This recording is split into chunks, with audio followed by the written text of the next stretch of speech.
No, I think Sakshi, your point is right that typically when a very large IPO of this size is announced, it creates a kind of a doubt in the minds of investors. We have seen this happening like Coal India, LIC, Hyundai. So I think definitely large IPOs have to be taken into perspective only if the investor has a slightly longer time horizon. I think if anybody is looking at pure listing gains from Tata Capital, he may be disappointed because I think clearly obviously the company is going to benefit from this capital raising, but it would take some time to deliver the numbers.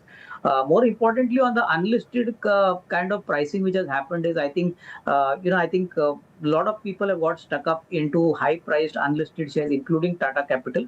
So I think investors should realize that they have to be very careful about these transactions because the price of 300 rupees and compared to the unlisted price of 1100 means that there's a very big capital loss. Such investors will find it very difficult to recover their cost.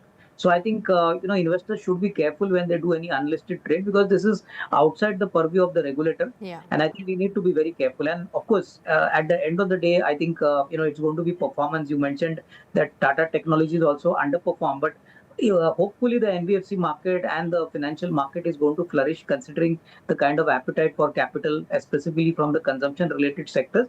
So I think we have been telling our investors that only if you have a 12 to 18-month kind of time frame, you should apply here. It's not for listing gains. Tatas are definitely well respected, a very formidable group in the economy, and I think long-term value creation will happen.